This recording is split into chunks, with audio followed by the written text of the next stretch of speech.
The day Amara Okafor corrected Gregory Denton's French, she signed her professional death warrant. He was CEO of Denton Global. She was just a waitress with dreams bigger than her bank account. Nobody corrected Gregory Denton. Within months, he'd orchestrated her spectacular rise and calculated downfall at his company, weaponizing everything from falsified translations to media headlines against her. The board believed him. The investors believed him. Everyone believed him. But Gregory had overlooked something critical. People who grow up translating worlds don't just understand languages, they understand power. And Amara had been studying power all her life. As she clutched the flash drive containing evidence of his systematic discrimination, Amara knew that sometimes justice doesn't need a courtroom. Sometimes, it just needs one person brave enough to speak truth in her own voice. The first light of dawn crept through the thin curtains of Amara Okafor's small apartment. Her alarm hadn't gone off yet, but she was already awake, moving quietly through the cramped space so as not to disturb her younger sister. 14-year-old Mika was still sound asleep, her textbooks scattered across the second-hand coffee table where she'd been studying late into the night. Amara paused at Mika's bedroom door, watching her sister's peaceful breathing for a moment before heading to the kitchen. Their tiny refrigerator hummed loudly in the quiet morning as she pulled out ingredients for Mika's lunch: turkey sandwich with the crusts cut off, apple slices, and a small container of peanut butter, just the way Mika liked it. She scribbled a quick note of encouragement in both English and French, tucking it beside the sandwich. "Bonne chance avec ton examen aujourd'hui," she whispered, practicing her accent. "Good luck with your test today." With Mika's lunch prepared, Amara spread her own study materials across the kitchen table. Language flashcards in French and Mandarin were organized into neat piles, color-coded by difficulty. She had an hour before she needed to wake Mika for school. An hour to review her own studies before getting ready for her night shift at La Maison d'Or. Amara had been working at the upscale French-Vietnamese fusion restaurant for nearly 3 years now. The pay wasn't great, but Mrs. Boudreau, the elderly owner, was flexible with her schedule, understanding Amara's need to balance work with her language studies at the community college. More importantly, the restaurant's international clientele gave her plenty of opportunities to practice her languages in real-world settings. "Wo jiao Amara," she practiced in Mandarin, flipping through flashcards. "Han gao xing ren ni." The pile of bills on the counter caught her eye, the red "Final Notice" stamp on the electric bill impossible to ignore. Since their mother had passed away 2 years ago, Amara had become both sister and parent to Mika, shouldering the weight of their mounting debt while trying to keep her own dreams alive. She pushed the bills aside. There would be time to worry about them later. For now, she had languages to master. By the time Amara arrived for her shift at La Maison d'Or that evening, the restaurant was already buzzing with the dinner crowd. The soft glow of crystal chandeliers illuminated the dining room, casting warm light over the white tablecloths and gleaming silverware. "Cutting it close tonight, eh?" Marcus, the head waiter, winked as she hurried through the kitchen. At 24, he'd been working at La Maison d'Or since high school and knew all the regulars by name. "Sorry," Amara replied, quickly tying her apron. "Mika had a French test to study for, and I lost track of time." "You and those languages," Marcus laughed, handing her a stack of menus. "Table 7 needs water, and 12 just sat down. VIPs, from what I hear." Amara nodded, taking a deep breath to center herself before stepping onto the restaurant floor. La Maison d'Or catered to Boston's elite, business executives, politicians, old money families who appreciated the unique blend of French classics with Vietnamese influences. The menu was written entirely in French, with small Vietnamese additions, a touch Mrs. Boudreau insisted upon to maintain authenticity. As Amara approached table 12, she immediately sensed the power dynamics at play. 3 men in expensive suits, leaning in over the table in deep conversation. The man with his back to the restaurant seemed to be leading the discussion, his voice carrying just enough to draw attention without seeming to try. "Gentlemen," Amara greeted them with a warm smile, placing water glasses on the table. "Welcome to La Maison d'Or. May I tell you about our specials this evening?" The man in charge turned, revealing a handsome face hardened by ambition. his steel gray eyes assessed Amara with the cold calculation of someone used to measuring others solely by their usefulness. Gregory Denton, he introduced himself unnecessarily, as if Amara should recognize the name. CEO of Denton Global Holdings, he gestured to his companions. James Wright, CFO, and Elias Monroe, our head of international relations. While James barely acknowledged her with a nod, Elias, a tall man with kind eyes and salt and pepper hair, offered a genuine smile. Pleasure to meet you, Amara replied professionally. Our chef has prepared a wonderful canard à l'orange this evening with a Vietnamese lemongrass reduction that je voudrais commander le bœuf bourguignon, Gregory interrupted, his French pronunciation butchered beyond recognition. He glanced at his companions with smug satisfaction, clearly pleased with himself. Amara hesitated only a moment before gently correcting him. Le bœuf bourguignon, monsieur. An excellent choice. Gregory's smile froze on his face. He stared at Amara, eyes narrowing slightly. Didn't know they hired linguists in aprons here, he said, his tone casual but with a sharp edge. Just trying to be helpful, sir, Amara replied evenly, maintaining her composure. Well, since you're so helpful, Gregory continued, picking up the menu and waving it in front of her. Why don't you translate this for us? If you're so smart, then translate it. The challenge hung in the air. James looked uncomfortable, while Elias watched with quiet interest. Several diners at nearby tables had fallen silent, the tension palpable. Without blinking, Amara took a deep breath and began to translate. First in perfect French, then fluent Spanish, switching seamlessly to Mandarin, and finally Vietnamese. Her newest language and still not perfect, but impressive nonetheless. Each word flowed naturally, her accent shifting appropriately with each language. When she finished, the silence around them was deafening. Then from a corner table, someone began to applaud softly. Soon others joined in, impressed by the unexpected display of linguistic prowess. Gregory's face had turned an alarming shade of red. He snatched the menu back, his knuckles white with tension. Parlor tricks don't close deals, he muttered, loud enough for his companions to hear. I'll have the steak, rare. He looked past Amara as if she'd suddenly become invisible.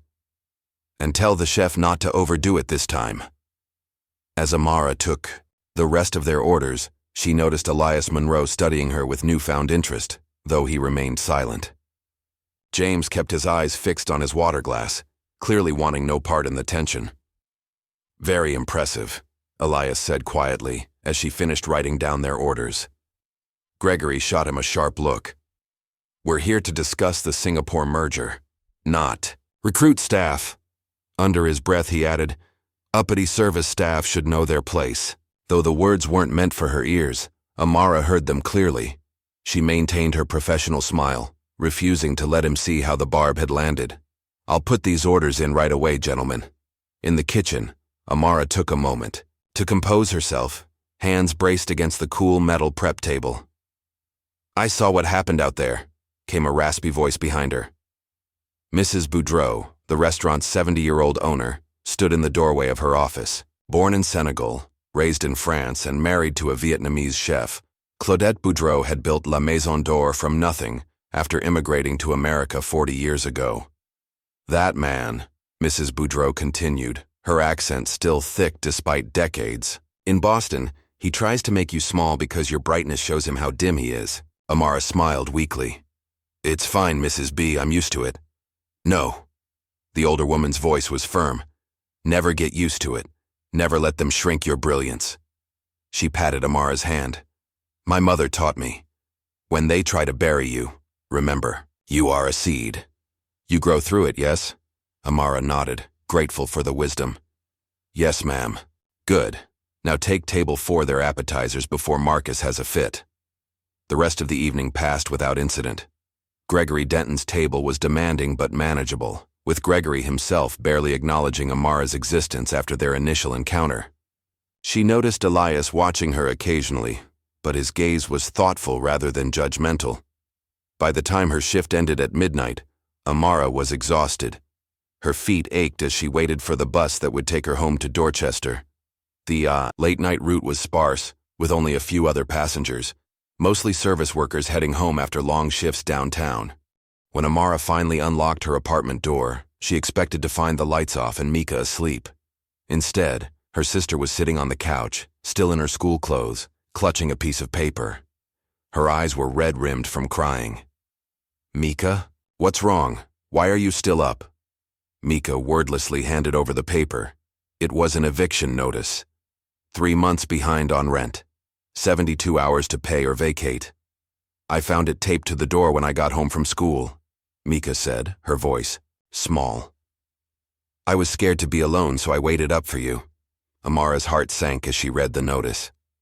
The rent money had gone to their mother's medical bills, then to school supplies for Mika, then to fix the car they could no longer afford to keep. Each month, she'd promised herself she would catch up, but each month brought new emergencies, new expenses. "It's going to be okay," Amara said, sitting beside her sister and pulling her close. "We've been through worse, right?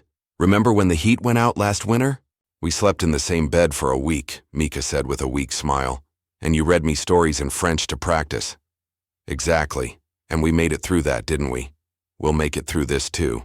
As Mika finally drifted off to sleep in her own bed, Amara sat at the kitchen table, staring at the eviction notice under the harsh fluorescent light. The forced optimism she'd shown her sister faded, replaced by the cold reality of their situation. They had nowhere else to go, no family to take them in. Their mother's relatives were all back in Nigeria, people they knew only through occasional phone calls and photos. Amara rested her head in her hands, allowing herself a moment of despair before straightening up. She couldn't afford to fall apart.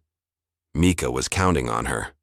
Tomorrow she would call the landlord, beg for an extension. She would pick up extra shifts, sell something, anything. For now, though, she needed sleep. Tomorrow would bring new challenges, new problems to solve. She just hoped she would be strong enough to face them. The following afternoon found Amara back at La Maison d'Or for an unexpected lunch shift. Marcus had called in sick, and Mrs. Boudreau had offered her the extra hours, a small blessing, given their financial situation. The lunch crowd was lighter than dinner service, mostly business people having quick meetings over salads and sparkling water. Amara was clearing a recently vacated table when the bell above the door chimed. She glanced up and froze. Standing in the entrance, looking somewhat out of place in the half-empty restaurant, was Elias Monroe. He spotted her immediately and approached with purposeful strides. "Miss Okafor," he greeted her, his deep voice carrying a hint of warmth. "I hoped I might find you here." Amara straightened, balancing the tray of dirty dishes. "Mr. Monroe, are you meeting Mr. Denton for lunch?" "No, I'm here to see you, actually." Elias glanced around. "Is there somewhere we could talk privately for a moment?" Confusion and wariness mingled in Amara's mind. "I'm working, Mr. Monroe." "It won't take long, I promise. It's a professional matter." Mrs. Boudreau appeared behind Amara, having overheard the exchange. "Take 15 minutes, Amara. Use my office." Her sharp eyes assessed Elias. "The door stays open." Minutes later, Amara sat across from Elias at Mrs. Boudreau's cluttered desk. "I should introduce myself properly," Elias began. "I'm Elias Monroe, Senior Vice President of International Relations at Denton Global Holdings, but also a silent partner in the company." He leaned forward slightly. "Your linguistic abilities last night were extraordinary." "Thank you," Amara replied cautiously. "But I doubt you came here just to compliment my French." A smile ghosted across Elias's face. "Direct. I appreciate that." He placed a business card on the desk. "I have a proposition for you. We're hosting a critical investor meeting next week. Representatives from Korea, Japan, Vietnam, and several European countries will be present. Our usual translation service had to cancel unexpectedly, and finding qualified replacements on short notice has been challenging." "And you thought of the waitress who embarrassed your boss?" Amara couldn't keep the skepticism from her voice. "I thought of the most impressive polyglot I've encountered in years," Elias corrected her. "Gregory doesn't know I'm here, and yes, he would be less than thrilled with my initiative. But this meeting is too important to risk miscommunication." What exactly are you offering? 1 day of your time. 8 hours as a freelance translator. We'll provide briefing materials in advance so you can familiarize yourself with the technical terms. He named a figure that made Amara's eyes widen. Triple her monthly salary at the restaurant. That's generous, she managed. It's market rate for specialized linguistic services, Elias replied matter-of-factly. Your skills are worth it. Amara's mind raced. The money would cover their back rent with enough left over to get ahead on the next month. It seemed too perfect, which made her suspicious. Why would you trust someone you just met with something so important? Is this some kind of setup? Elias sat back, his expression serious. I've been with Denton Global for 15 years. In that time, I've learned to recognize exceptional talent when I see it. Gregory was out of line last night, but his behavior inadvertently revealed a potential asset. He shrugged. As for trust, the materials are confidential, but not classified. You'd sign a standard NDA. Amara thought of the eviction notice sitting on her kitchen table, of Mika's tearful face. When is this meeting? Next Thursday, 9 a.m. to 5 p.m., our downtown office. After Elias left, Mrs. Boudreau found Amara still sitting in the office, staring at Elias's business card. Well, the older woman prompted. What did the suit want? Amara explained the offer. Mrs. Boudreau listened without interrupting, her weathered face revealing nothing. You're going to take it, she said when Amara finished. It wasn't a question. I don't know. It feels complicated. Mrs. Boudreau laughed, a rough sound like sandpaper. Life is complicated, child. Money is simple. They need what you have. Make them pay for it. What if it's a trap? What if Mr. Denton set this up to humiliate me again? Then you smile, take their money, and walk away with your head high. Mrs. Boudreau tapped the desk with a gnarled finger. But I don't think it's a trap. The man who came here, his eyes are honest. The other one, the big boss with the bad French, his eyes are like a snake. Learn to tell the difference. The following Thursday, Amara stood outside the gleaming glass tower of Denton Global Holdings, her heart hammering in her chest. She'd spent every spare moment of the past week studying the briefing materials Elias had sent over.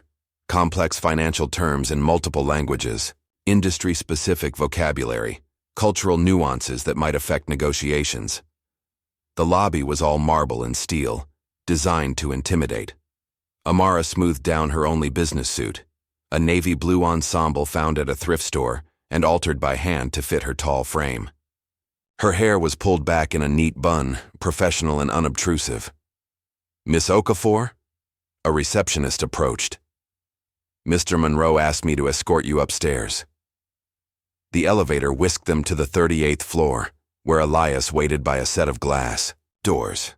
You made it, he said, relief evident in his voice.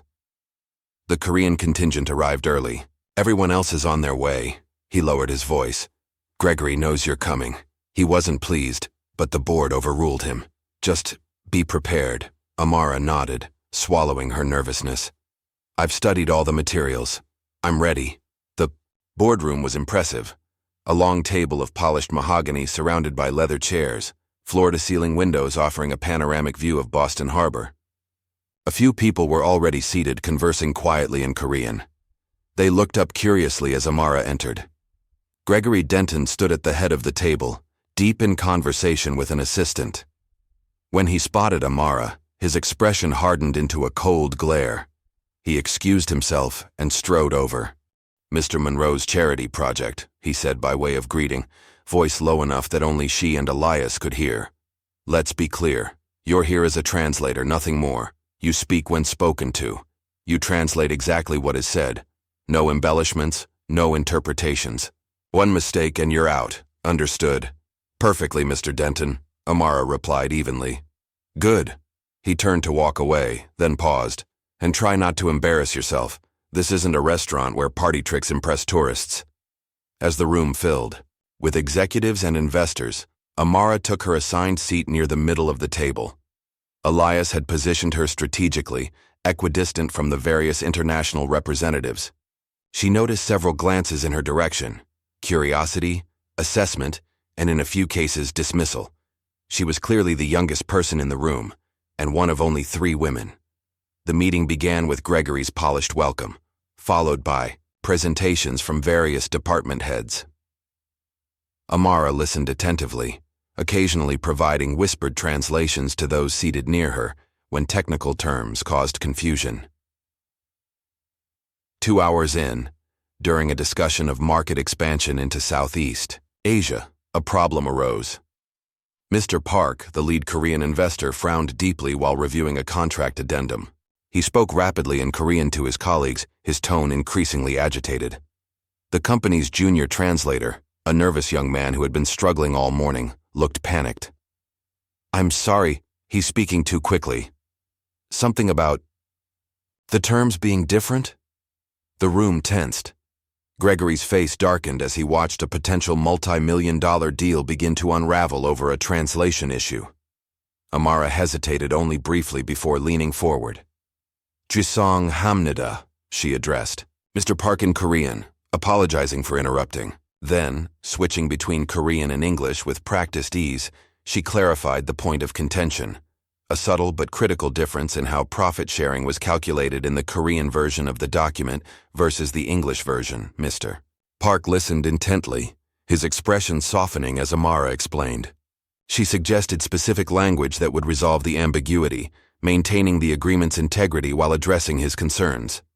When she finished, Mr. Park nodded approvingly and said in heavily accented English, "This is acceptable solution. We continue." The tension in the room dissipated. Several people exhaled audibly. Gregory's expression was unreadable as the meeting resumed its normal flow. During the lunch break, Elias found Amara in a quiet corner of the executive lounge. "That was impressive," he said, handing her a bottle of water. "You potentially saved us months of renegotiation." "It was a simple misunderstanding," Amara replied modestly. "The Korean term for net profits can be interpreted differently depending on context.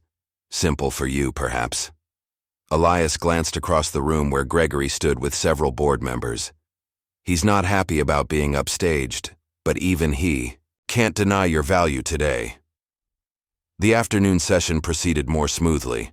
Amara moved between language groups with quiet confidence, facilitating communication rather than merely translating words. When the Vietnamese representatives expressed cultural concerns about certain negotiation tactics, she helped bridge the gap, explaining nuances to both sides. By the time the meeting concluded, the atmosphere was celebratory. Contracts had been signed, hands shaken, photos taken for press releases. Amara stood to the side, her job complete, watching as Gregory accepted congratulations from board members and investors alike. Elias approached her one last time. "The board was impressed," he said without preamble. "They've authorized me to offer you a part-time position as a language consultant. 3 days a week, flexible hours to accommodate your studies." Amara stared at him in disbelief. "Part-time? You mean a real job? Here?" "With benefits and tuition assistance," Elias confirmed. "We'd be fools to let talent like yours walk out the door." Before she could respond, Gregory joined them, his smile tight and professional. "Ms. Okafor, it seems congratulations are in order. Your assistance today was fortuitous." "Thank you, Mr. Denton," Amara replied carefully. "Elias has convinced the board of your potential value to the company." He handed her a folder. "Your contract. Human Resources will expect you Monday morning. I'll be assigning your projects personally to ensure you're properly utilized." The threat beneath the professional veneer was unmistakable. Gregory Denton might have been forced to accept her presence, but he wasn't going to make it easy. As Amara left the building, contract in hand, her phone buzzed with a text from Mika. "How did it go?" She smiled, typing back, "I got the job. We're going to be okay." But as she walked to the bus stop, Amara couldn't shake the feeling that this victory was just the beginning of a much bigger battle.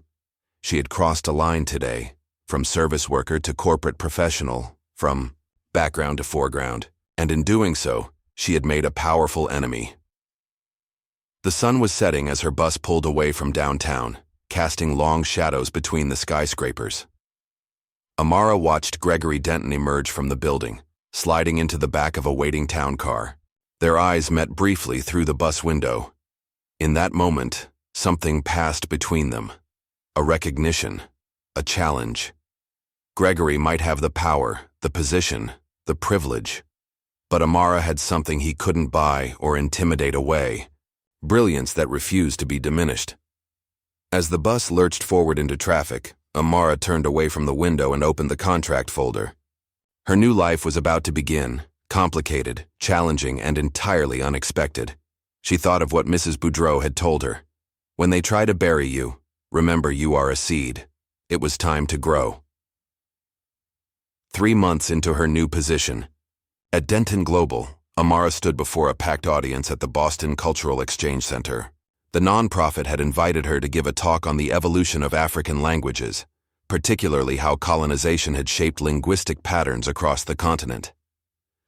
Public speaking had never been Amara's strength, but as she warmed to her topic, her natural passion took over. Language isn't just communication, she explained, gesturing to the slide showing a map of Nigeria's diverse linguistic regions. It's identity. It's history.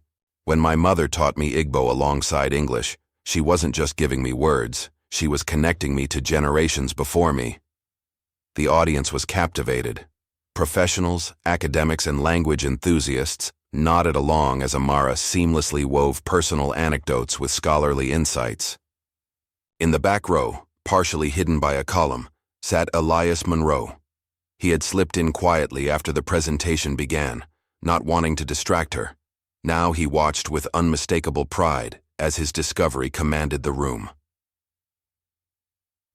The colonial powers understood that controlling language meant controlling people, Amara continued. They forbade native tongues in schools, in government, in literature. But what they couldn't erase was the resilience of those languages, how they survived in proverbs, in songs, in the secret conversations between parents and children. When the applause finally died down after her closing remarks, Amara found herself surrounded by attendees eager to continue the conversation. Business cards were pressed into her hands. Invitations to speak at universities and cultural organizations followed. It wasn't until the crowd had thinned that she spotted Elias approaching. "That was remarkable," he said, genuine admiration in his voice. "You're wasted in corporate boardrooms." Amara laughed. "Boardrooms pay better than non-profit lectures. Besides, I'm learning a lot at Denton." Speaking of which, Elias lowered his voice. "There's something you should see." He pulled out his phone and showed her a video that had been circulating on social media. It showed Amara at a recent investor meeting, gently but firmly correcting a Chinese tech mogul's tonal Mandarin mistake that had accidentally changed the meaning of his proposal from mutual investment to something closer to mutual destruction. The clip had gone viral in business circles with the caption, "Waitress genius saves billion-dollar deal." "Is this bad?" Amara asked, uncertain. "Bad? It's fantastic PR for the company," Elias replied. "The board is thrilled." Gregory, however, he trailed off meaningfully. Amara understood. In the months since joining Denton Global, Gregory Denton had made his resentment clear. He assigned her to the most tedious translation tasks, scheduled her for early morning meetings knowing she had night classes, and forgot to include her in email chains about projects she was working on. "Let me guess," Amara sighed. "He's not happy about me getting attention." "That's putting it mildly," Elias confirmed. "But he can't touch you now. Your star is rising too quickly." The following week proved Elias right. An African tech consortium was in town, exploring potential partnerships with American companies. Their CEO, Dr. Kwame Bennett, specifically, requested Amara's presence at their meeting with Denton Global. "I saw your handling of the Wang Technologies negotiation," Dr. Bennett told her, his British Ghanaian accent crisp and precise. "Most impressive. And then to discover you have roots in West Africa as well? I insisted you be part of these discussions." Gregory had no choice but to include Amara in the high-profile meeting.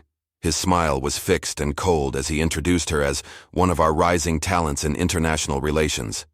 The words clearly tasted bitter on his tongue. Throughout the 4-hour, Session, Dr. Bennett directed questions to Amara, valuing her insights on African market dynamics. By the meeting's end, he had made his preference clear. Denton Global would get his business, but only if Amara was their designated liaison. Your linguistic skills are valuable, of course, he told her privately as the meeting concluded. But it's your cultural intelligence that truly sets you apart. You understand the nuances that others miss. Gregory cornered her afterward in an empty conference room. Enjoy your moment in the sun, Ms. Okafor, he said, voice low and dangerous. But remember who signs your checks. I built this company from nothing, and I won't have some diversity hire using it as her personal stepping stone. Amara held his gaze steadily. I'm here to do my job, Mr. Denton. Nothing more, nothing less. We'll see about that. Gregory's campaign against her intensified. He began scheduling her for overlapping meetings, setting her up to fail. On Tuesday morning, Amara found herself double-booked. A Japanese delegation at 10 a.m. and a Brazilian investment group at the same time, on opposite sides of the building. Rather than panic, Amara improvised. She met briefly with the Japanese team first, establishing rapport and explaining the situation honestly. Then she hurried to the Brazilians, apologizing for the delay by briefly addressing them in Portuguese. Moving between the two meetings required careful timing and quick thinking, but by lunchtime, both groups were impressed with her attentiveness and cultural sensitivity. How did you manage it? Elias asked later, genuinely curious. Code switching, Amara explained. Not just languages, but cultural approaches. The Japanese team values structure and preparation, so I provided detailed written translations in advance. The Brazilians respond to personal connection and storytelling, so I focused on building relationships quickly. Elias shook his head in admiration. Gregory was certain you'd crash and burn today. I know, Amara replied simply. That's why I couldn't. One crisp autumn afternoon, Amara received an unexpected text message from a number she didn't recognize. Tea at the Gardner, Museum 3 p.m. Melanie Denton, Gregory's wife. They had met briefly at a company function, exchanging the polite pleasantries expected of such encounters.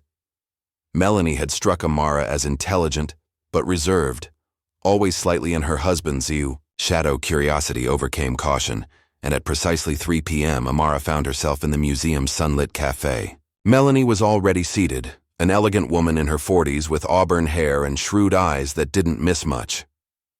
Thank you for coming, Melanie said, pouring tea from a delicate pot. I've been wanting to talk to you privately for some time. Must admit I was surprised by your invitation, Amara replied carefully. I imagine you were. Melanie stirred her tea thoughtfully. Gregory doesn't know I'm here. He wouldn't approve. Amara tensed slightly. Mrs. Denton. Melanie, please. She waved a manicured hand. This isn't about my husband, not directly. It's about you. Her gaze was evaluating but not unkind.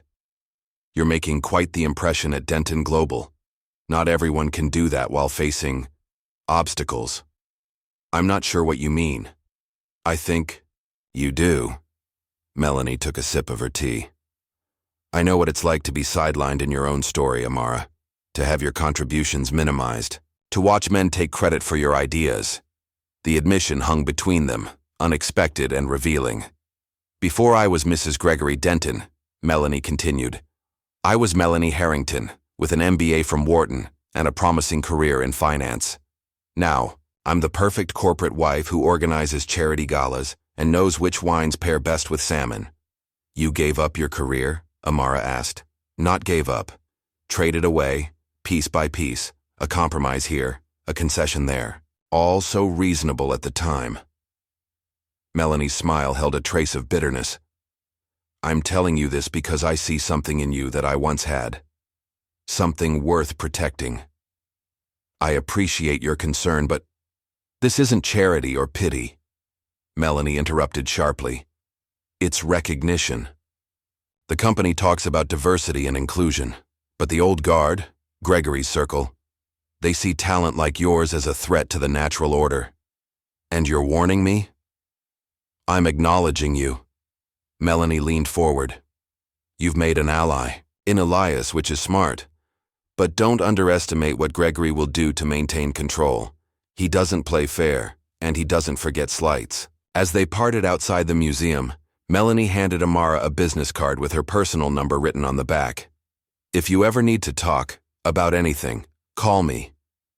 Amara tucked the card into her pocket, unsure what to make of this strange, new alliance. At home that evening, Amara found Mika surrounded by younger students from her school. French textbooks and worksheets covered the kitchen table as Mika patiently explained verb conjugations to a confused-looking boy. Non. Com. Ça, Jason, Mika corrected gently, guiding his pencil. Je vais, tu vas, il va. Amara watched from the doorway, heart swelling with pride. At 15, Mika was already becoming a leader, sharing her own love of languages with others. Since when do you tutor? Amara asked after the students had left. Since last month, Mika replied, gathering scattered papers. Ms. Winters said I have a gift for explaining things. I get paid $10 an hour from the academic support budget. That's wonderful. Amara hugged her sister tightly. I thought, maybe I could help with expenses, Mika said hesitantly. You're always working so hard and now with school and the new job. Hey. Amara pulled back to look Mika in the eye. That's not your responsibility. You focus on being a teenager and getting good grades. But I want to help, Mika insisted. You've done everything for us since Mom died. Let me do this small thing. Amara relented, recognizing the same determination in her sister that she felt in herself. All right. But most of it goes into your college fund. Mika's smile faltered. Slightly. I got another note today. She pulled a crumpled paper from her backpack and handed it to Amara. It was the third such note in 2 weeks, anonymous messages targeting Mika with increasingly personal attacks. Nobody wants to hear your fake French. Go back to Africa with your scholarship-stealing sister. Amara's hands shook with anger. Have you told Ms. Winters about these? Mika shook her head. It'll just make it worse.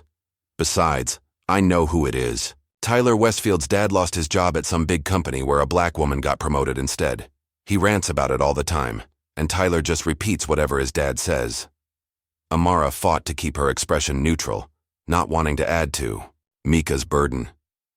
If it happens again, promise you'll tell someone? These kinds of threats can escalate. I promise, Mika agreed reluctantly. But I'm not scared of them, Amara. I'm proud of us, of you. They can't take that away. The following week brought the biggest test of Amara's growing influence at Denton Global. The company was preparing to announce a major expansion into African markets, with a press conference scheduled to unveil the initiative. Gregory had been positioning himself as the architect of the expansion, despite the fact that Amara had developed many of the key strategies based on her work with Dr. Bennett's consortium. On the morning of the board presentation, the final step before the public announcement, Amara arrived to find her name conspicuously absent from the speaker list.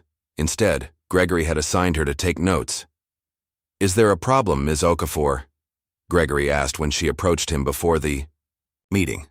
I developed half of this proposal, Amara said evenly. Dr. Bennett specifically requested my involvement, and you'll be involved, taking comprehensive minutes. Gregory's smile didn't reach his eyes. Unless you think that's beneath your talents? Before Amara could respond, Elias joined them, several board members in tow. Ah, there you are, Amara. I was just telling Dr. Fitzgerald about your brilliant handling of the Nairobi negotiations.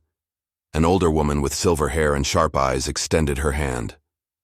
Dr. Patricia Fitzgerald, head of the International Strategy Committee.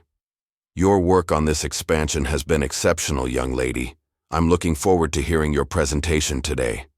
Gregory's smile froze. Actually, I'll be delivering the full presentation, Patricia.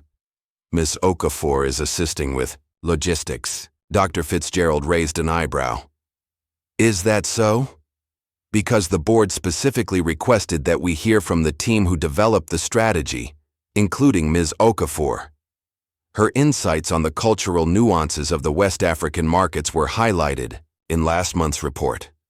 The standoff was brief but decisive.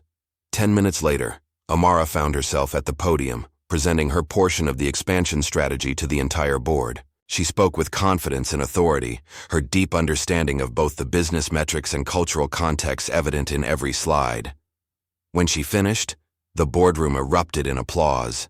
Several members approached her afterward with questions and congratulations. Gregory stood to the side, his expression thunderous.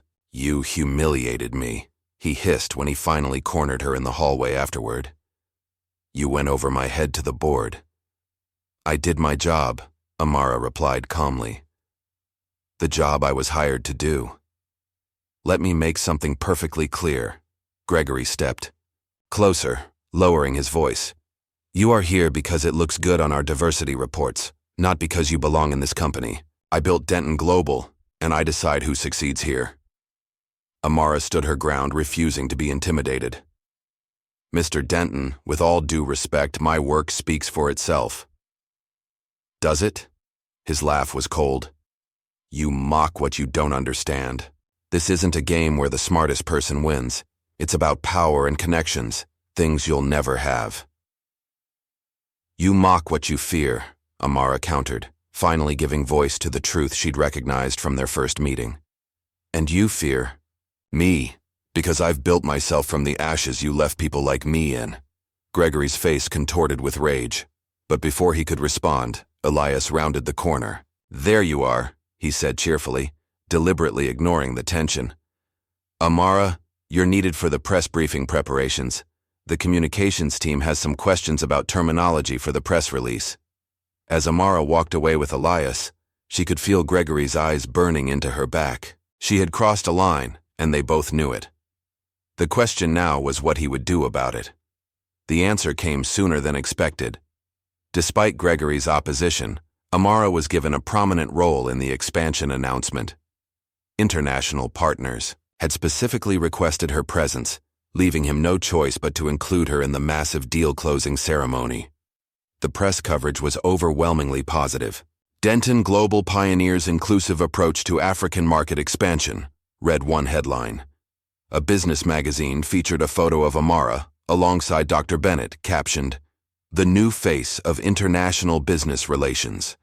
For a brief shining moment, it seemed Amara had finally secured her place at the table. Her unique combination of linguistic prowess and cultural intelligence had proven invaluable, and even her critics within the company had to acknowledge her contributions. But in the quiet corners of the executive floor, Gregory Denton was plotting his revenge. The first hint of trouble came on an ordinary Tuesday.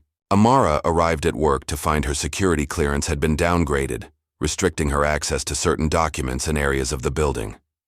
When she inquired with HR, she was told it was a system update that would be resolved shortly. By Friday, the glitch remained unresolved. Amara had missed 2 important meetings because she couldn't access the secure conference rooms where they were held. Emails containing vital information weren't reaching her inbox. When she tried to access translation files she had been working on, the system claimed she didn't have permission. "Something's wrong," she told Elias during a hastily arranged coffee break. "It's like I'm being systematically cut out of the workflow," Elias frowned. "I've noticed. Gregory's been unusually quiet lately. Never a good sign. Let me see what I can find out." The following week, Amara was assigned to prepare materials for an upcoming presentation to potential partners in Vietnam. She worked tirelessly, translating complex legal and financial terms, ensuring cultural sensitivity in all marketing materials, and coordinating with the Vietnamese team. 2 days before the presentation, she received an urgent email from an IT administrator requesting verification of recent translation changes. When she opened the attached files, her blood ran cold. The translations were riddled with errors, offensive terms, grammatical mistakes, and mistranslated financial figures that drastically altered the terms of the proposed partnership. "These aren't my translations," she told the IT administrator. "Marcus Wright over the phone. Someone has tampered with my files. The system shows they were last modified using your credentials," Marcus replied, his tone professionally neutral. "At 11:42 p.m. last Thursday." "That's impossible. I was at home with my sister. I logged off at 6:30. I'm just telling you what. The logs show, Ms. Okafor. I've already had to escalate this to Mr. Denton and the compliance team. Amara felt sick. This wasn't a coincidence or a mistake. It was sabotage. And it had Gregory Denton's fingerprints all over it, though she had no way to prove it. She spent the next 48 hours frantically correcting the corrupted translations, working through the night to ensure the presentation materials were accurate. By the time she finished, she was exhausted but satisfied that the damage had been contained. Or so she thought. On the morning of the presentation, Amara was stopped at the lobby security desk. "I'm sorry, Ms. Okafor, but I can't let you upstairs," the guard said apologetically. "Your access has been suspended pending an investigation." Investigation? Into what? "I don't have those details, ma'am. I just know you're to wait for security to escort you to human resources."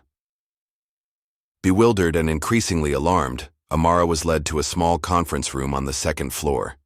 Inside waited Brenda Thompson from HR, a man she didn't recognize who was introduced as Jim Parker from legal, and Gregory Denton himself, his expression a mask of grave concern. "Ms. Okafor," Brenda began formally, "serious allegations have been raised concerning your recent work on the Vietnam Partnership materials." "What? Allegations?" Amara demanded. "Someone tampered with my translations. I spent 2 days fixing them." "According to our records," Jim Parker interjected, "you accessed the system late Thursday night and made unauthorized changes to official company documents. Changes that, if they had gone undetected, would have severely damaged our relationship with the Vietnamese partners." "That's absurd. I wasn't even here Thursday night." "We have login records and security footage," Gregory added smoothly. "It shows someone using your credentials and entering the building with your ID card." Amara's mind raced. "Then someone stole my ID or copied it. I was home with my sister. She can verify that." "Your sister," Gregory repeated, his tone making it clear what he thought of that alibi. How convenient. For the next hour, Amara was subjected to a barrage of accusations. The evidence against her seemed overwhelming. System logs, corrupted files traced to her computer, security footage showing someone, face obscured, entering the building using her access card. "This is a setup," she said finally, her voice trembling with anger and disbelief. "Mr. Denton has been trying to undermine me from day one. This is just his latest attempt." Gregory's expression hardened. "That's a serious accusation, Ms. Okafor. One that further demonstrates your lack of judgment and professionalism." "Given the severity of this breach," Brenda concluded, "we have no choice but to suspend you immediately, pending further investigation. You'll be escorted to your desk to collect your personal belongings, after which your access to all company systems will be terminated." "You can't do this," Amara protested. "I've done nothing wrong." But her objections fell on deaf ears. 20 minutes later, she stood on the sidewalk outside Denton Global headquarters, a small box containing her desk items clutched in her arms, her employee badge confiscated. Security had watched her every move as she packed up, as if she might steal something or cause damage on her way out. The humiliation was complete. By evening, the story had hit the business news cycle. "Fraudulent Waitress translator causes international incident at Denton Global," read one particularly vicious headline. The articles painted her as an unqualified diversity hire who had sabotaged an important business deal when her lack of actual qualifications was about to be exposed. Amara sat in her apartment, staring numbly at her phone as the notifications poured in. Colleagues, former colleagues now, sending messages ranging from confused support to thinly veiled satisfaction at her downfall. Social media was even worse, with strangers weighing in on her supposed fraud and incompetence. "Is it true?" Mika asked quietly, sitting beside her on the couch. "What they're saying about you?" "No," Amara replied, her voice hollow. "Someone set me up. Someone with access and power." "Gregory Denton," Mika stated with the certainty of youth. "He's always hated you. Hating me is one thing. Framing me for corporate sabotage is another." Amara ran a hand over her face. "I can't prove it was him, Mika. That's the worst part. He's covered his tracks perfectly." Her phone rang. Mrs. Boudreau calling for the third time that day. Amara hesitated, then answered. Child, what's happening? The old woman demanded without preamble. I'm seeing your name dragged through mud all over the business channels. Amara explained the situation as best she could, her voice breaking several times as she recounted the morning's events. Listen to me, Mrs. Boudreau said when she finished. This stinks of a setup. I know people who can look into this. Old. Friends from my intelligence days. Intelligence days? Amara repeated, confused. Mrs. Boudreau laughed shortly. You think I was always a restaurant owner? Before Vietnam, before America, I had another life. Let me make some calls. After hanging up, Amara tried to process this new information about her mentor. But before she could dwell on it, another call came through. Elias. Amara, thank God you answered. He sounded tense, almost frightened. I don't have much time. Gregory's gone too far this time. I've been looking into the server logs and there's evidence of tampering. I'm going to take this to the board. Elias, be careful. If he did this to me, I know the risks. But I can't stand by and watch him destroy someone's career just because his ego can't handle being outshone. There was muffled talking in the background. I have to go. I'll contact you when I can. The following morning brought unexpected news. Melanie Denton had reached out, requesting a discreet meeting at the same museum cafe where they'd first talked. I don't know if I should, Amara told Mika. For all I know, she could be part of the setup. Or she could have information, Mika countered. You always tell me not to make assumptions about people. Reluctantly, Amara agreed to the meeting. Melanie was already waiting when she arrived, looking tense and preoccupied. Thank you for coming, she said, her voice low. I had to see you. What Gregory's done. It's unconscionable. Amara stiffened. You know it was him? I found something, Melanie replied, glancing around nervously. Documents in his home office, linking him to the altered files. There's more. Offshore accounts, internal memos about problem employees who were systematically pushed out. Most of them women, people of color, or both. You searched his office?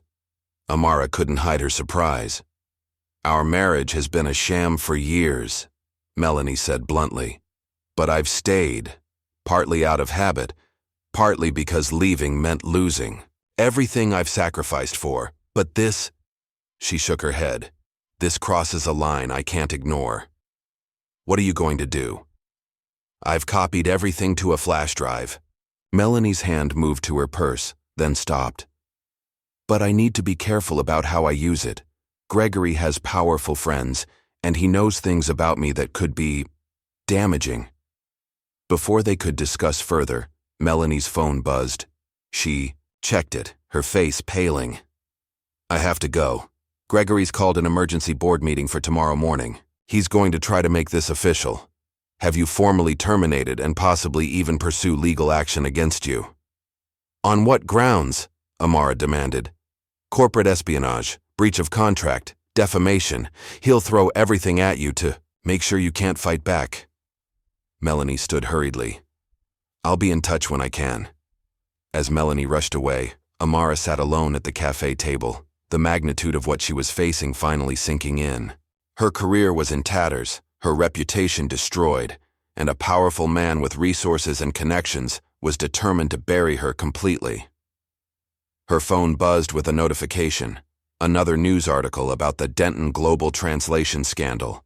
This one questioning her academic credentials and suggesting she had faked her language proficiency. The comment section was filled with vitriol, much of it tinged with racism and sexism. But amid the hatred, something unexpected was happening. Justice for Amara was trending in local social media circles.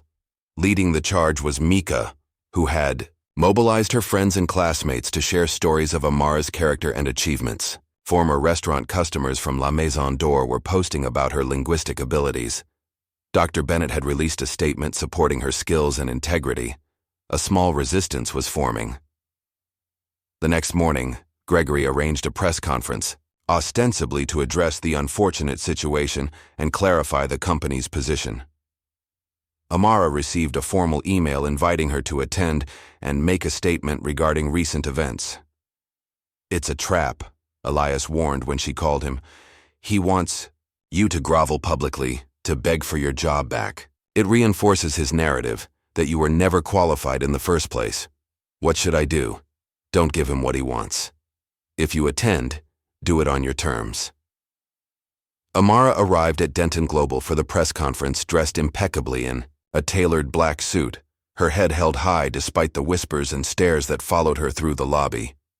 Cameras flashed as she took a seat in the front row, directly in Gregory's line of sight.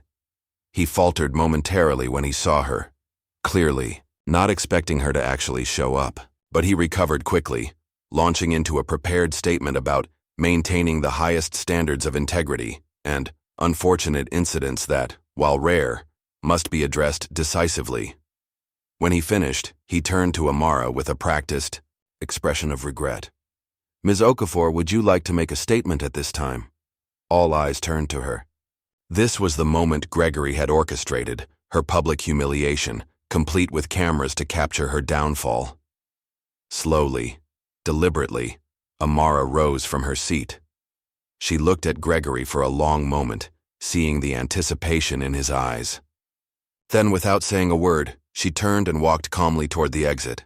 "Ms. Okafor?" Gregory called after her, his voice sharp with surprise. "Don't you have anything to say?" Amara paused at the door, turning slightly.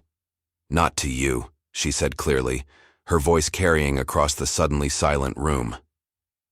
Then she walked out, leaving Gregory standing at the podium, his script in tatters. Outside, away from the cameras and the spectacle, Amara finally allowed herself to feel the full weight of what had happened. She walked to a nearby park and found a secluded bench where, for the first time in years, she broke down in tears. Everything she had worked for, everything she had built for herself and Mika, was crumbling around her. As dusk fell, and the park emptied, Amara remained on the bench, emotionally exhausted but unable to face going home yet. A woman walking with a young girl passed by, then stopped and turned back. "Excuse me," the woman said hesitantly. "Are you Amara Okafor?" Amara tensed, expecting accusations or insults. "Yes." To her surprise, the woman smiled warmly. "I thought so.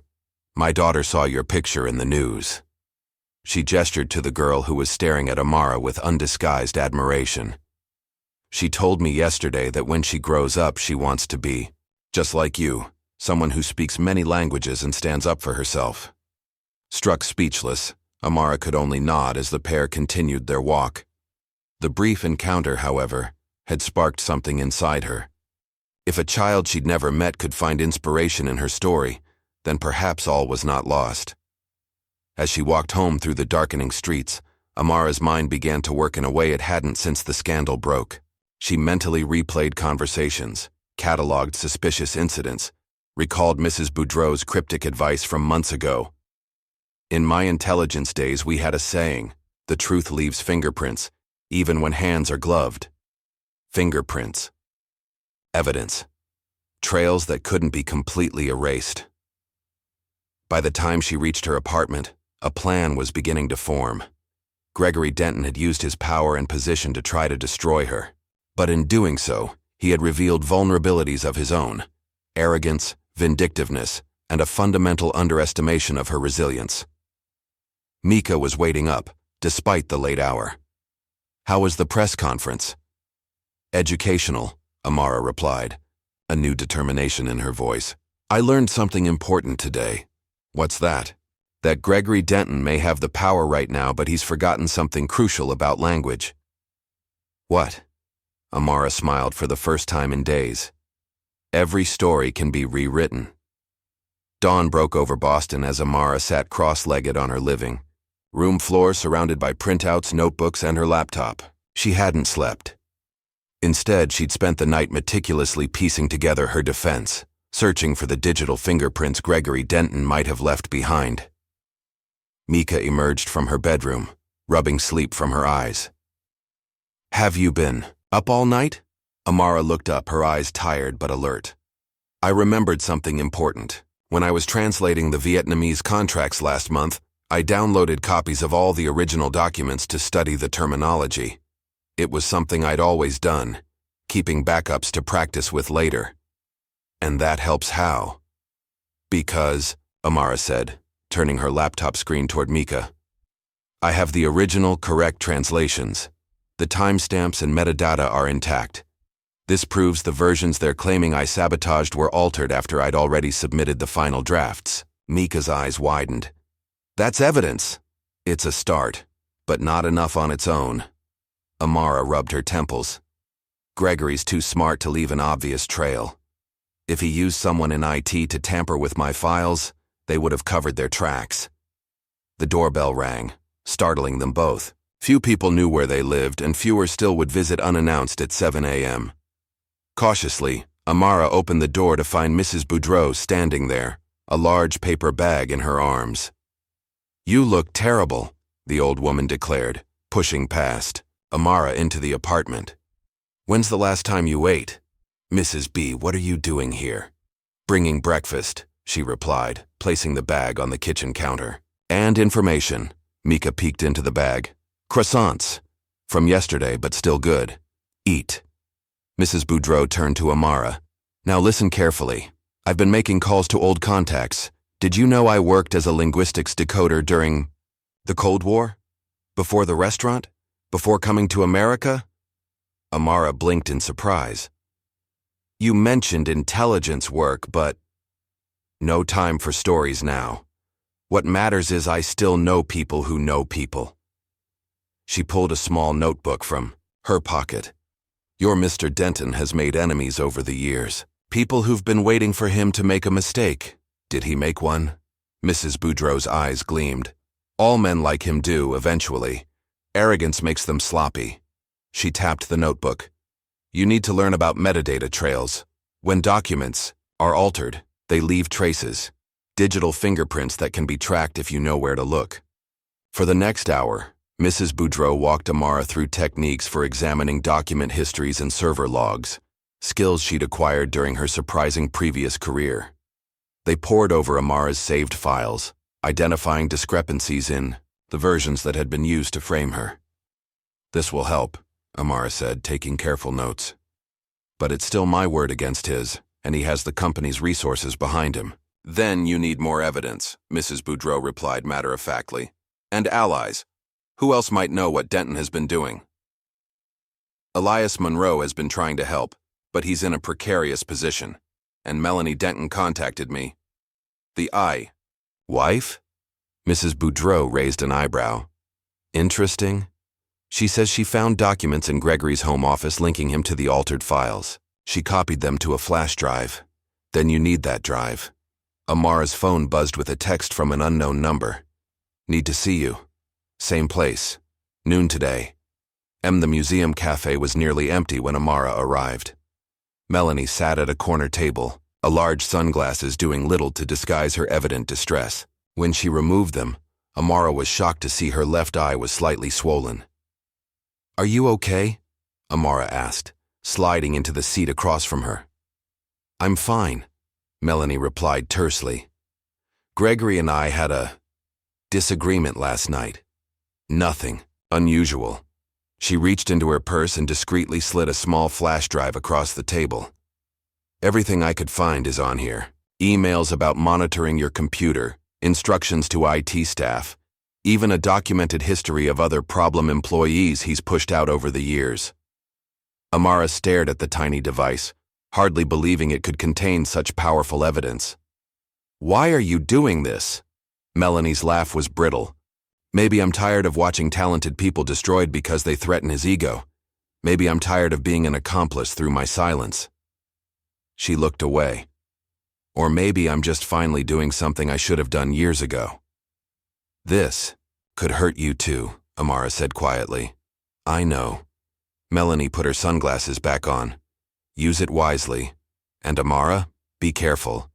When Gregory feels cornered, he becomes unpredictable. After Melanie left, Amara remained at the cafe, the flash drive feeling impossibly heavy in her pocket. She knew viewing its contents in public would be reckless, But the temptation was almost overwhelming. Her phone rang. "Elias, where are you?" he asked without preamble. "We need to meet. I found something in the server logs. I'm at the Gardner Museum Cafe. But Elias, I already have evidence. Melanie gave me—" "Not over the phone," he cut her off. "I'll be there in 20 minutes, don't leave." While waiting, Amara's phone buzzed with a notification from Mika's social media campaign. Justice for Amara was gaining traction. Former employees had begun reaching out, sharing their own experiences of discrimination and sabotage at Denton Global. What had started as a personal vendetta against Amara was revealing a pattern of abuse extending far beyond her case. When Elias arrived, he looked haggard but determined. "The IT department keeps backup logs of all system access," he explained after ordering coffee. "Gregory had someone delete the regular logs but forgot about the secondary backups. They clearly show someone using admin credentials to access your account the night the files were altered. Can you prove it was Gregory?" "Not directly. The credentials belonged to Marcus Wright in IT, a loyal Gregory lieutenant. But I found emails instructing Marcus to handle the situation with our troublesome translator. It's circumstantial, but combined with other evidence." Amara pulled out her laptop.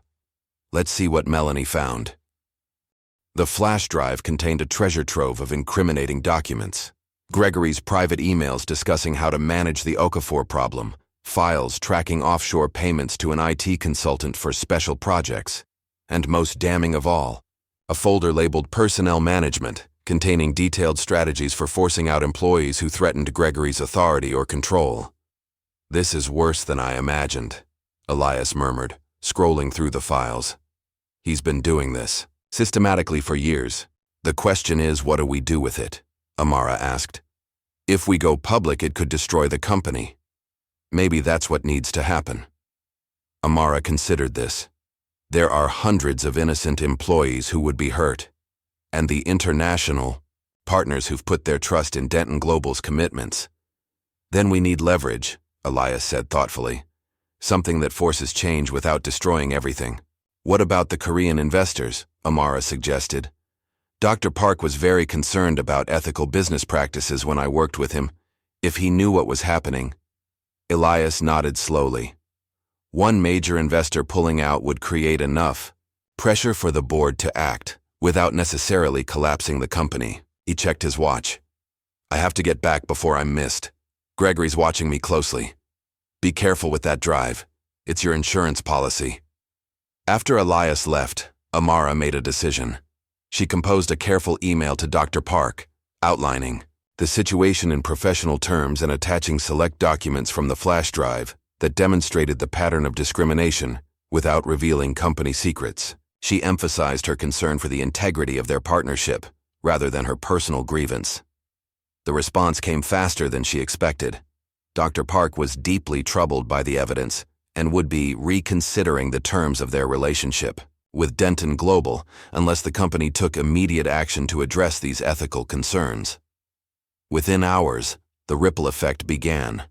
Dr. Park contacted other investors, who reached out to board members with questions. By evening, Amara received a text from Elias. "Board emergency meeting called for tomorrow. Gregory furious, firing people left and right to create scapegoats. Be ready." The next morning brought an unexpected email from Brenda Thompson in HR, requesting Amara's presence at a confidential arbitration meeting to resolve outstanding concerns regarding recent events. The message was carefully worded, betraying nothing of the chaos Elias had described. Amara deliberated her response. This could be another trap, but it could also be an opportunity to present her evidence in an official setting. After consulting with Mrs. Boudreau and Elias, she agreed to attend, but with conditions. She would bring legal representation, and the meeting would include board members, not just Gregory and his allies. When Amara arrived at Denton Global, the following morning, she was escorted to the main boardroom rather than the small conference room where she'd been ambushed before. Inside waited an assemblage that made her pulse quicken. Gregory, looking uncharacteristically disheveled, several board members including Dr. Fitzgerald, Brenda from HR, and the company's chief legal counsel. Gregory's face darkened when he saw her. This is a private corporate matter, Ms. Okafor. Your conditions were inappropriate and unnecessary. Yet here we all are, Amara replied calmly, taking a seat. I believe transparency benefits everyone at this point. Before Gregory could respond, the door opened again and Melanie walked in. The room fell silent as she took a seat beside Amara. Gregory's expression shifted from anger to confusion. Melanie, what are you doing here? Supporting the truth, she replied, her voice steady despite her evident nervousness. The door opened once more, admitting a woman in a crisp suit who introduced herself as Caroline Winters from the Equal Employment Opportunity Commission. I'm here as an observer, she explained. My office received multiple complaints regarding discriminatory practices at Denton Global. Gregory's face flushed with fury. This is outrageous. Who authorized this? I did, Dr. Fitzgerald stated firmly. As head of the ethics committee, I felt outside oversight was appropriate given the serious nature of the allegations. The meeting quickly transformed from what Gregory had clearly intended as another attempt to intimidate Amara into a formal examination of the evidence against him. Amara presented her case methodically, the original translation files with their timestamps, Elias's server log findings, and finally, the damning contents of Melanie's flash drive. These documents, Melanie explained, her voice gaining strength as she spoke, were found in Gregory's home office. They detail not only the specific plan to frame Ms. Okafor, but a long-standing pattern of similar actions against employees deemed threatening to his authority. The board members examined the evidence in stunned silence. Gregory alternated between vehement denials and attempts to discredit the sources, but with each passing minute, his position weakened. The offshore accounts are a routine part of international business, he insisted, and the personnel files are standard performance management documentation. Is it standard practice to refer to employees as diversity liabilities to be managed out of the organization? Caroline Winters asked, reading directly from one of the documents. Gregory turned to Melanie, his expression murderous. You had no right to access my private files. This is a violation of what, Gregory? Melanie interrupted. Our marriage? The one you've treated as a business arrangement for years? The one that gave you cover while you systematically crushed the careers of anyone who threatened your fragile ego? The room fell silent again. Dr. Fitzgerald cleared her throat. In light of this evidence, I move that Gregory Denton be immediately suspended pending a full investigation, and that Ms. Okafor be reinstated with full back pay and a formal company apology. The motion passed with only one dissenting vote. Gregory was escorted from the room, still protesting his innocence and threatening lawsuits against everyone present. When it was over, Brenda approached Amara with reinstatement papers and an awkward expression. The company would like to offer you your position back, with a substantial compensation package for the misunderstanding. Amara looked at the papers, then around at the boardroom where, just weeks earlier, she had been celebrated for her contributions to the African expansion project. So much had changed. Thank you, she said finally. But I'll need time to consider the offer. As she left the building, a crowd of reporters had gathered in the lobby, alerted to the drama unfolding inside. Cameras flashed as she walked past, but Amara offered no comment. This victory, significant as it was, felt like just the beginning of a much larger battle. The story broke the next morning across all major business news outlets. Denton Global CEO suspended amid discrimination and sabotage allegations. Amara's phone rang constantly with journalists seeking comments, former colleagues expressing support or surprise, and even a few headhunters sensing an opportunity to recruit her. The public reaction was immediate and polarized. Many hailed her as a courageous whistleblower who had exposed corporate corruption. Others questioned her motives, suggesting she had orchestrated the scandal to advance her own career. Social media buzzed with both support and vitriol, with "Connor Justice for Amara" trending nationally alongside more hostile hashtags. You need to be careful, Elias warned during a call. Gregory still has powerful allies both inside and outside the company, and now he has nothing to lose. His warning proved prescient. 3 days after Gregory's suspension, Amara received a hand-delivered envelope containing a cease-and-desist letter from his personal attorneys, threatening defamation lawsuits if she spoke publicly about the case. The same day, her apartment building manager informed her that an anonymous caller had reported suspicious activity at her unit, triggering an inspection that found nothing. "They're trying to intimidate you," Mrs. Boudreau said when Amara showed her the letter. "It means you've hit a nerve." "It's working," Amara admitted. "I'm worried about Mika. She's already dealing with harassment at school because of all this." "Then you stop playing defense," the old woman replied firmly. "You take control of the narrative. After careful consideration and consultation with a lawyer recommended by Caroline Winters from the EEOC, Amara made two decisive moves. First, she declined Denton Global's reinstatement offer, instead requesting a formal settlement, acknowledging the wrongful termination and discrimination she had experienced. Second, and more significantly, she joined forces with 7 other former Denton Global employees, all mentioned in Gregory's personnel management files, to file a class action lawsuit alleging systematic discrimination, harassment, and wrongful termination practices under his leadership.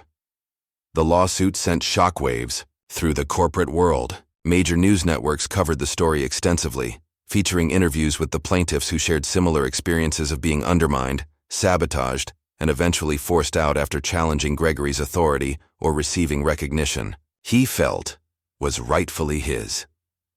From Waitress to Whistleblower, the Amara Okafor story read one headline. A respected business magazine published a feature article tracing her journey from La Maison d'Or to becoming the catalyst for what they termed a long overdue reckoning in corporate America. The increased visibility brought both opportunities and dangers. Amara received speaking invitations from universities and business conferences, eager to hear her perspective on corporate ethics and resilience. But she also received threats, anonymous emails and social media messages warning her to know her place and stop attacking successful white men. For security reasons, she and Mika temporarily moved in with Mrs. Boudreau, whose apartment, above the restaurant, offered both safety and community. The old woman's network of loyal customers and friends created an informal protective circle around them. As the lawsuit progressed, both sides were required to give depositions. Gregory's testimony proved to be a turning point. Under questioning from the plaintiff's attorney, his carefully maintained facade of corporate respectability crumbled. He became defensive, then openly hostile, at one point referring to Amara as an uppity waitress who got lucky with a few languages. When pressed about the pattern of discrimination evident in his personnel decisions, he lost his temper completely. "I built this company from nothing," he shouted. "I decide who succeeds there. Not some diversity committee, not some board worried about their ESG scores, and certainly not employees who don't know their place." The outburst was devastating to his case, revealing the prejudice that had driven his actions. His attorneys called for a recess, but the damage was done. Melanie's testimony proved equally pivotal, though for different reasons. Speaking calmly, but with evident emotion, she described her years as both witness and enabler of Gregory's discriminatory practices. "I stayed silent when I should have spoken up," she admitted. "I convinced myself it wasn't my place to interfere in business matters. But each time he destroyed someone's career because they threatened his sense of superiority, I became more complicit." When asked why she had finally decided to come forward, Melanie glanced at Amara before answering. "Because watching Ms. Okafor stand her ground with dignity, even as my husband tried to destroy her, made me realize how much courage I'd surrendered over the years. Some debts can only be paid by breaking your silence." Her testimony became a focal point for media coverage, with many outlets framing it as a powerful examination of the complex role of bystanders in workplace discrimination. Meanwhile, changes were happening at Denton Global. Following Gregory's suspension, the board had appointed Elias as interim CEO with a mandate to reform the company culture. His first actions included establishing an independent ethics committee, revising hiring and promotion practices to eliminate bias, and creating a protected whistleblower program. One by one, Gregory's closest allies were removed from leadership positions as their involvement in his discriminatory schemes came to light. Some resigned quietly. Others fought their terminations but ultimately lost as evidence of their complicity emerged. Throughout this period of upheaval, Amara found herself increasingly sought after as a speaker and commentator. Harvard Business School invited her to address students on ethical leadership. Columbia University asked her to participate in a panel on linguistic diversity in global business. The United Nations Language Alliance requested her insights on cultural communication and international diplomacy. At each event, Amara spoke with the same clarity and conviction that had guided her through the crisis. Language isn't just about words, she often said. It's about power. Who gets to speak, who gets heard, and who gets silenced. True communication requires not just understanding different languages, but recognizing the value of different voices. As her public profile rose, Amara found herself reflecting on her mother's teachings more frequently. She remembered sitting at their kitchen table as a child, listening to her mother recite proverbs in both Igbo and English, explaining how the same wisdom took on different shades of meaning in each language. Onye kwe chi ya ekwe, her mother would say. When one says yes, their personal God says yes also. Then she would translate the deeper meaning. Your belief shapes your reality.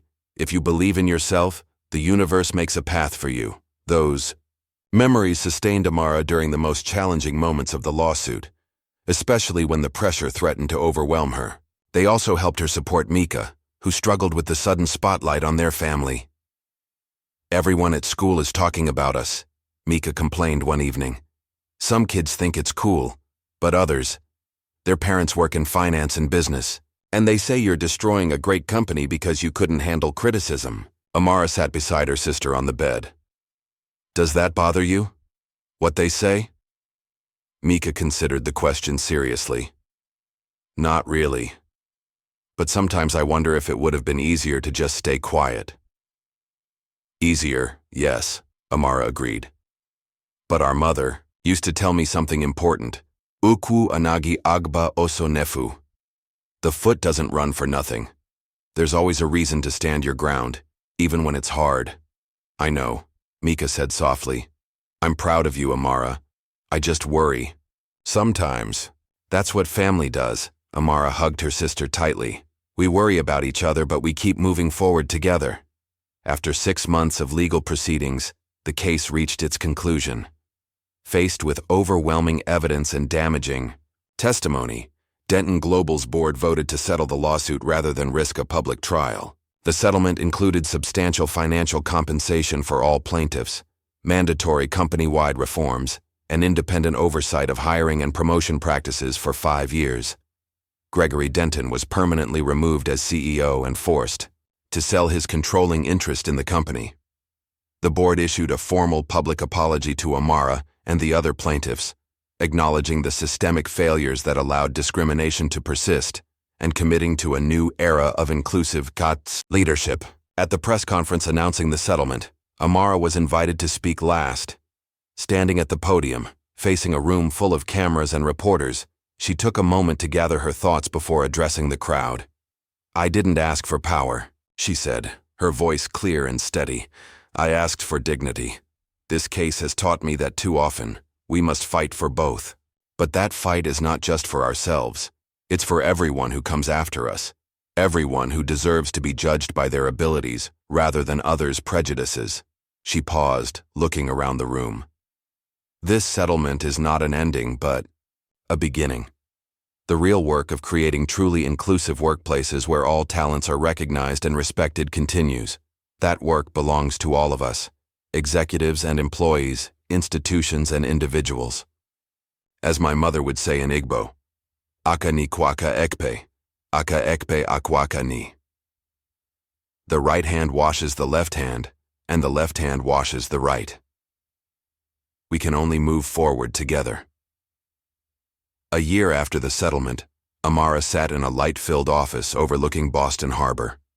The walls were adorned with framed newspaper headlines documenting her journey, alongside colorful artwork from various African countries and a large map marking the locations of PolySpeak Global's growing client list. The consulting firm she had founded with her settlement money had quickly established itself as a leader in cultural and linguistic consulting for international business. Unlike traditional translation services, PolySpeak specialized in the nuances of cross-cultural communication, helping companies navigate the complex human elements of global commerce.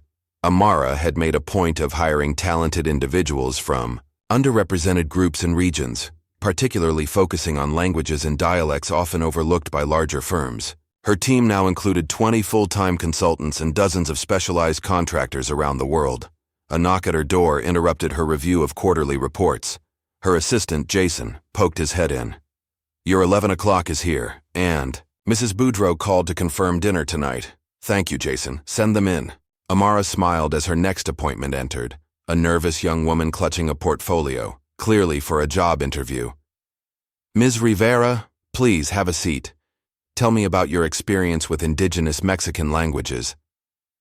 Later that afternoon, Amara made a special trip to La Maison d'Or.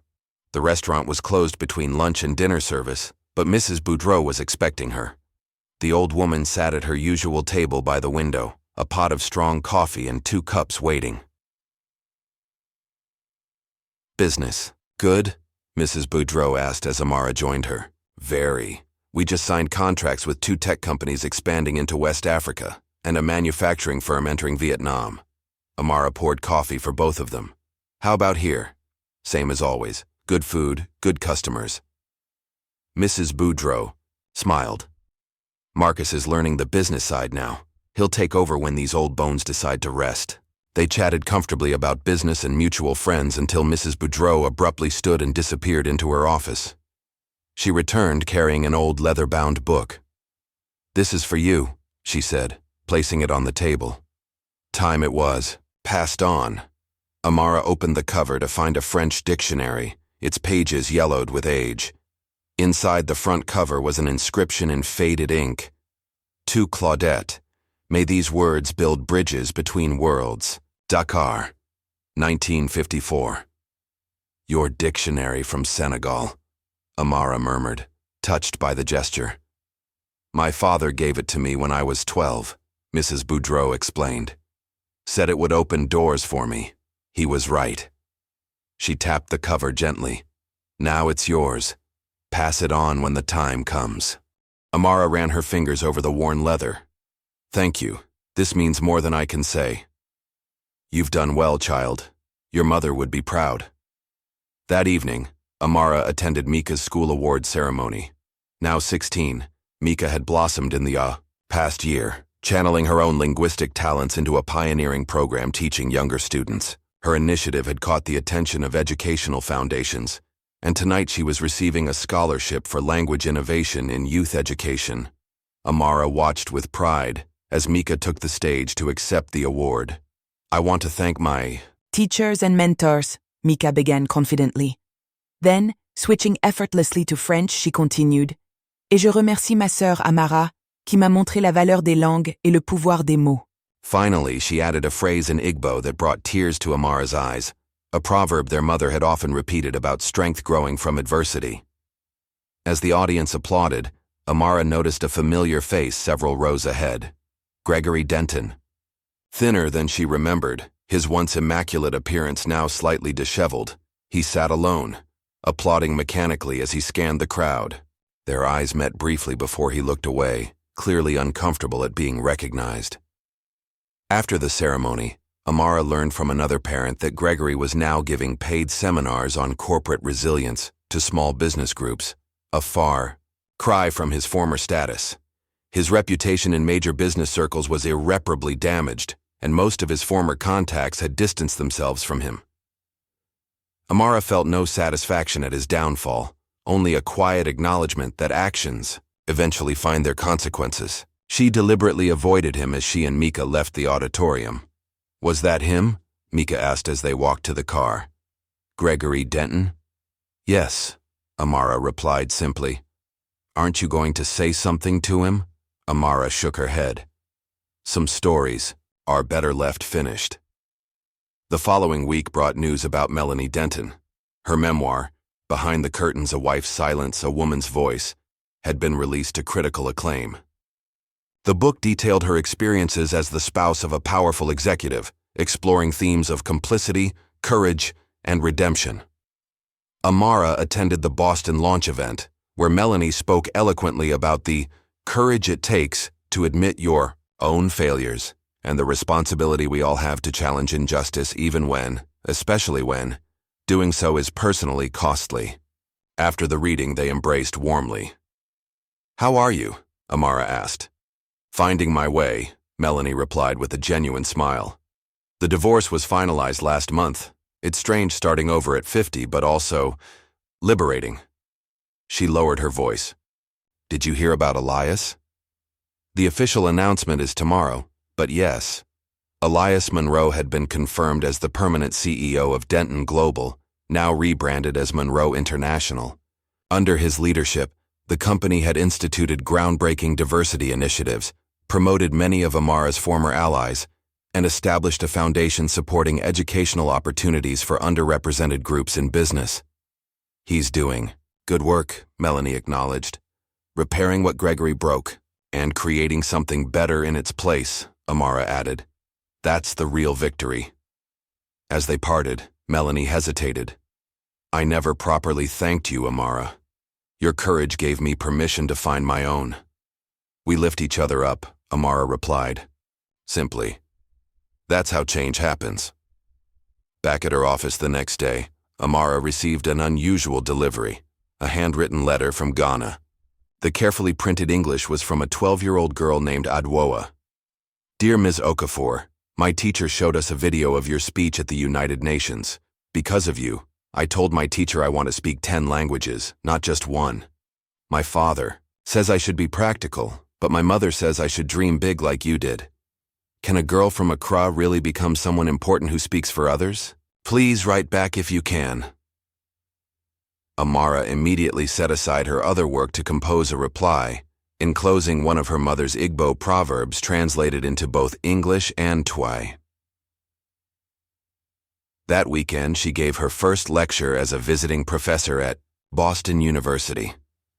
The classroom was packed with graduate students eager to learn from her experiences in international business and linguistic diplomacy. "Language isn't just words," she told them as the session concluded. "It's power, and power shared is freedom. Remember that in whatever careers you pursue." As the students filed out, Amara remained at the lectern for a moment, reflecting on the journey that had brought her to this point. From the frightened young woman struggling to pay rent while caring for her sister, to a respected business leader and educator, the path had been neither straight nor easy. A memory surfaced, her mother's voice whispering in Igbo late one night when Amara, then just 10 years old, had been struggling with a school assignment. "Nwa mai miranke oma," her mother had said gently. "You did well, my daughter." The memory no longer brought pain as it once had, only a sense of connection and continuity. Her mother's wisdom lived on through her, and now through Mika as well. Later, that afternoon, Amara and Mika walked together past La Maison d'Or, where Mrs. Boudreau waved from the window. They continued toward the Cultural Exchange Center, where Amara was scheduled to receive an award for her contributions to linguistic education and cultural understanding. As they approached the building, Amara noticed the new plaque installed by the entrance, "Voices for the Voiceless, celebrating those who bridge worlds through words." And below it, a smaller inscription that made her stop in her tracks. "Amara D. Okafor, Voice for the Voiceless, Champion of Dignity." "They added your name," Micah said, squeezing her hand. "Right where it belongs." Amara stood silently for a moment, taking in the simple recognition of her journey. Not the lawsuits or the headlines or even her professional success, but this acknowledgement of what had driven her all along. The belief that language could build bridges, that dignity was worth fighting for, and that one voice could open the way for many others. "Come on," she said finally, smiling at her sister. "We have more work to do." Together, they walked through the doors, into the next chapter of a story still being written, not just in English or French or Igbo, but in the universal language of courage. What would you risk to stand in your truth when the world is determined to silence you? If Amara's journey moved you, like this video, subscribe for more stories of courage against impossible odds, and share with someone who needs to be reminded of their own power.